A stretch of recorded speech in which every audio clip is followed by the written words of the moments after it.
Hello everyone, welcome back commerce विद्यार्थी। आज के इस वीडियो के अंदर हम लोग बात करने वाले डबल कॉलम कैश बुक के बारे में।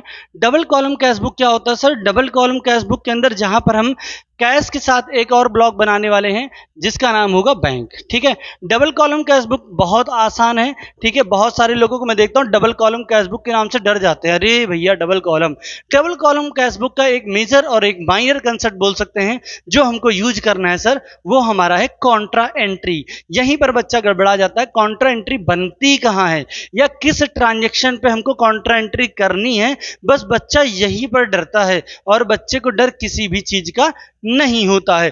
तो आज मैं आपको दो ट्रांजैक्शंस बताऊंगा इस वीडियो के अंदर, समझाऊंगा इस वीडियो के अंदर, और इन्हीं दोनों ट्रांजैक्शंस के बिहाफ पे हम डिस्कस करेंगे आज के इस टॉपिक को कैसे और आसान बनाया जा सके। ठीक है, तो हम लोग बात करने वाले डबल कॉलम कैश बुक के अंदर। तो इसके अंदर हमको सबसे ज्यादा ख्याल किस चीज का रखना है सर? कॉन्ट्रा एंट्री का ख्याल रखना है, क्योंकि कॉन्ट्रा एंट्री के बिना हमारा कुछ भी होने वाला नहीं है। ठीक है, तो हम यहाँ पर कॉन्ट्रा एंट्री का बहुत ज्यादा ख्याल रखेंगे। कॉन्ट्रा एंट्री में हम क्या करेंगे, जहां पर वाउचर नंबर हमारा होगा उस ब्लॉक में सी का यूज करेंगे, जिसकी वजह से एग्जामिनर जान पाए, हमारा टीचर जान पाए कि हमने यहां पर कॉन्ट्रा एंट्री की है।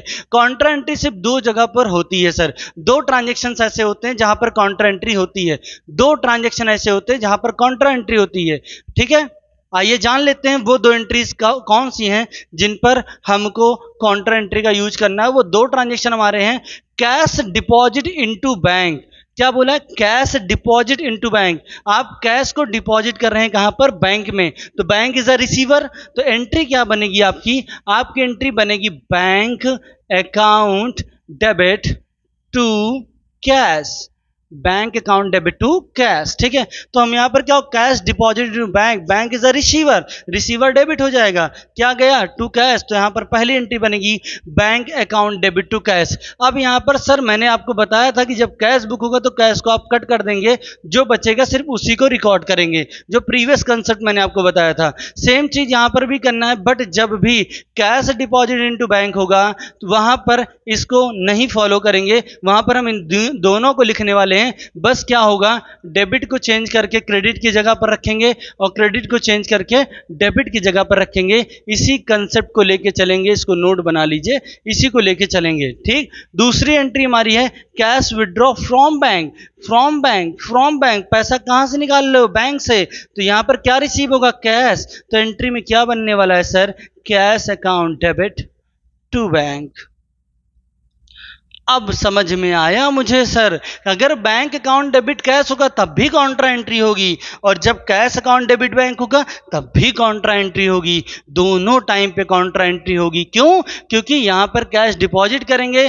ठीक है, तो कैश डिपॉजिट करेंगे, बैंक में जाएगा, बैंक अकाउंट डेबिट हो जाएगा, टू कैश हो जाएगा। और कैश विड्रॉ करेंगे तो पैसा बैंक से निकलेगा, एंट्री बनेगी बैंक का cash account debit to bank.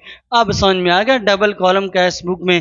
अब इसकी फिलिंग के बारे में बात करते हैं, इसको कैसे आसानी के साथ आप कर सकते हैं। तो मैंने आपको छोटा सा कंसेप्ट बताया, डेबिट को कन्वर्ट करना है क्रेडिट में। मतलब बैंक हमारा क्या है? बैंक हमारा डेबिट है, इसको कहाँ लिखे, ले जाके लिखेंगे? क्रेडिट में लिखेंगे। कैश हमारा क्रेडिट है, इसको कहाँ लिखेंगे? डेबिट में लिखेंगे। ठीक, सेम कैश अकाउंट डेबिट। ठीक है, कैश अकाउंट डेबिट है तो इसको हम कहाँ लिखेंगे? क्रेडिट में लिखेंगे। ठीक है, बैंक अकाउंट टू बैंक है, क्रेडिट है, इसको कहाँ लिख देंगे सर? ठीक है, इसको हम लिख देंगे डेबिट में। बस इनकी जगहों को बदलना है। तो चलिए पहली एंट्री को हम बदलते हैं। Cash account debit to bank है, कैश को क्या करना है? क्रेडिट करना है। तो हम लिखेंगे इधर क्या, कॉलम हमारा बनेगा date, particular, voucher number, LF, cash, bank. Same procedure पे वापस date, particular, voucher number, LF, amount debit, amount. ठीक है, अमाउंट अपने पास आ जाएगा कैश और बैंक। तो हमारे पास यहाँ पर जो पहली entry bank account debit to cash, bank हमारा डेबिट में, कहाँ आ जाएगा? क्रेडिट में। लिखेंगे बाई बैंक। क्या लिखेंगे सर? By bank. ठीक है, और पैसा किस ब्लॉक में दिखाएंगे सर? कैश के ब्लॉक में दिखाएंगे। पैसा कहाँ दिखाएंगे? कैश के ब्लॉक में। और हमने कैश को कहाँ लिखा है? लिखा है हमने कैश को, ठीक है, क्रेडिट में टू। ठीक है, तो इसको ले आएंगे डेबिट में, लिखेंगे टू कैश। क्या लिखेंगे सर? To cash. और पैसा कहाँ दिखाएंगे सर? बैंक में। पैसा कहाँ दिखाएंगे? बैंक में दिखाएंगे। तो बैंक, ठीक है, बैंक का पैसा कैश में, कैश का पैसा बैंक में। और यहाँ पर वाउचर नंबर में दोनों जगह पर क्या लिख देंगे? सी और सी।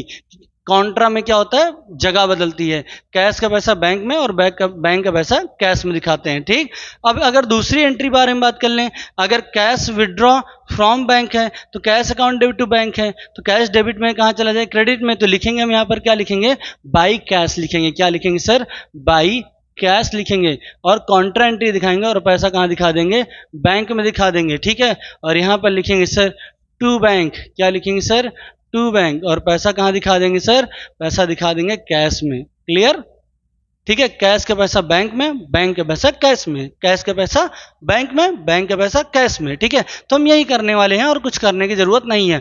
कहां पर याद रखनी कॉन्ट्रा एंट्री, कॉन्ट्रा एंट्री याद रखनी है दो जगह पर याद रखनी है sir, cash deposit into bank, cash withdraw into bank. ठीक है, कैश जब हम डिपॉजिट करें बैंक में तब कॉन्ट्रा एंट्री होगी, अगर कैश को विड्रॉ करते हैं बैंक से तो हम क्या करेंगे, कॉन्ट्रा एंट्री का यूज करने वाले हैं। तो इससे आसान कुछ हो सकता था क्या, इससे आसान नहीं। तो आपका जो डर है वो हो चुका है खत्म। ठीक है, इन्हीं के कंसेप्ट पे हम काम करने वाले हैं और अगले वीडियो में मैं उस पर सवाल बताने वाला हूं। तो तब तक के लिए आप धैर्य बना के रखिए, मिलते हैं नेक्स्ट वीडियो में next day. Thank you for watching this video, thank you everyone, दबाकर शेयर करिए इस कंसेप्ट को।